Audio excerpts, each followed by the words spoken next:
రంపచోడవరం నియోజకవర్గం గంగవరం మండలం కుస్మరాయి జంక్షన్ సమీపంలో సోమవారం జరిగిన ప్రమాదంలో కారు ట్రాక్టర్ నుజ్జునుజ్జయ్యాయి. అల్లూరి జిల్లా గంగవరం మండలం కుస్మరాయి జంక్షన్ సమీపంలో జరిగిన ఈ ప్రమాదంలో ట్రాక్టర్ ఇంజన్ ముందు భాగం 2 ముక్కలైంది. ఈ సంఘటనలో ఎవరికీ ఎటువంటి ప్రాణ నష్టం లేకపోవడంతో అంతా ఊపిరి పీల్చుకున్నారు.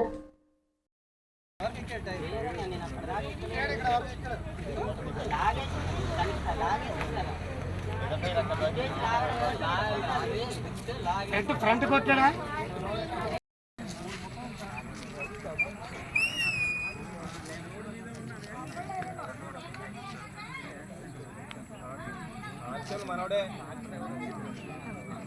ఇటు తిరగబోతాడు కొట్టేసాడు. మంచి స్పీడ్ మీద నేను బండి రన్నింగ్ లో కూడా లేదు.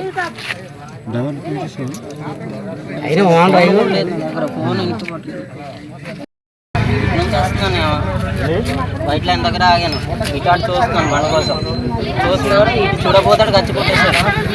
స్పీడ్ మీద వస్తున్నాడు అన్నీ అంతే.